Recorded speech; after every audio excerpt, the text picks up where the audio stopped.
When Zarathustra had spoken these words, he again looked at the people and was silent.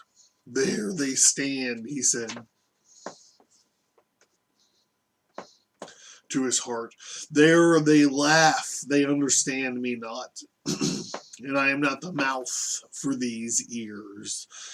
Must one first batter their ears that they may learn to hear with their eyes? One must clatter like the kettle drums and the perennial preachers, or they not only believe the stammerer. They have something whereof they are proud. What do they call it? That which maketh them proud is culture, they call it. That distinguisheth from the goat herds. They dislike, therefore, they heard of contempt of themselves. So I will appeal to their pride. I will speak unto them as the most contemptible thing, that, however, is the last man. So I feel like I need to talk about this last man business, but I'm going to just go drive on. And thus spake Zarathustra unto the people. So they're heckling him, and he's fucking like responding to them. And he says, it is time for man to fix his goals. It is time for man to plant the germ of the highest hope. Still is his soil rich enough, but that soil will one day be poor and exhausted.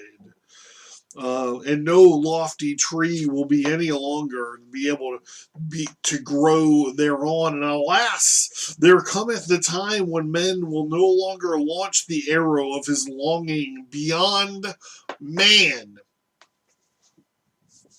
He's saying in like what you, I guess what basically what would be called, there's no striving beyond like evolution. Like no one is willing to make that jump anymore. And the string of his bow will have an unlearned to whiz.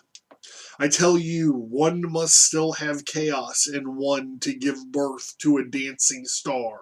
And I tell ye have still chaos in you. This reminds me of the Royal Tenenbaums, where the one dad, is terrified of his kids being in danger, so he breeds the danger out of them. And there are no sides. There are no sides. Why do you shoot at me? What? I still have a BB in my hand.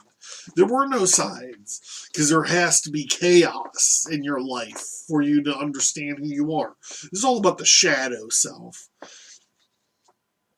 Sorry. I'm wildly off script and we're going.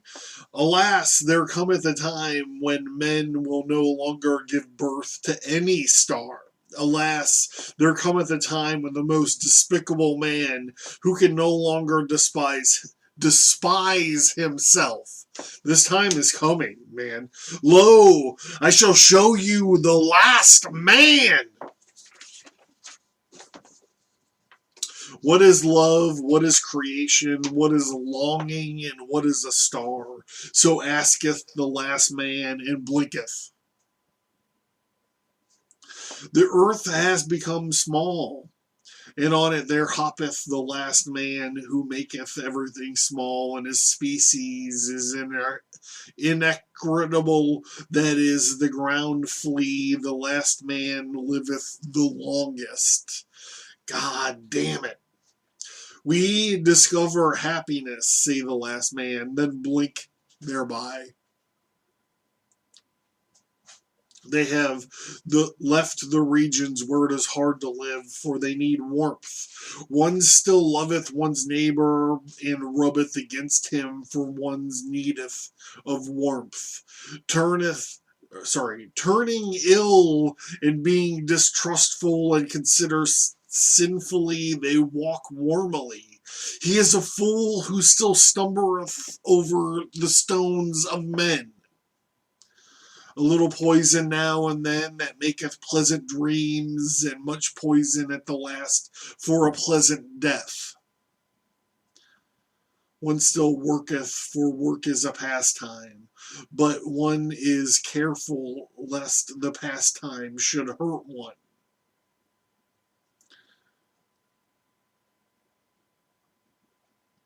One no longer becometh poor or rich, because both are too burdensome.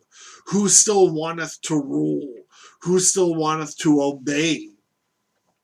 But who are too burdensome? No shepherd in one herd. That's brilliant. Everyone, everyone wanteth the same, and everyone is equal. This is like an SJW. This is a prophet of SJWs. One shepherd and no herd. Everyone wanteth the same, and everyone is equal. He who hath other sentiment goeth voluntarily into the madhouse. Formerly all the world was insane, says the subtlest of them, and blink thereby.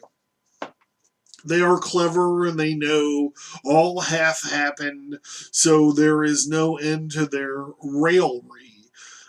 People still fall out, and they're soon reconciled, otherwise it spoileth their stomach. They have their pleasures to this day, and their little pleasures for the night, and they have regard for their health. We have discovered happiness, say the last men, and blink thereby. And here endeth the discourse of the Zarathustra, which is also called the Prolog, for it is this point that the shouting and the mirth of the multitude interrupted him. Give us the last man, O Zarathustra, they called out. Make us unto these last men, then we'll make thee present of the supermen. And all people exulted and smacked their lips, and Zarathustra turned sad and said to his heart, They understand me not, and I am not the mouth for these ears. This is the forced wizard. His prophecy has come full circle. Too long, perhaps, I have lived in the mountains, and too much I have hearkened unto the brooks and the trees. Now do I speak unto them as unto goat herds. Calm in my soul and clear, like the mountains in the morning, but they think me cold and mocker with terrible jests, and they do not look at me and laugh. They do look at me and laugh, and while they laugh, they hate me too. Their ice is their laughter.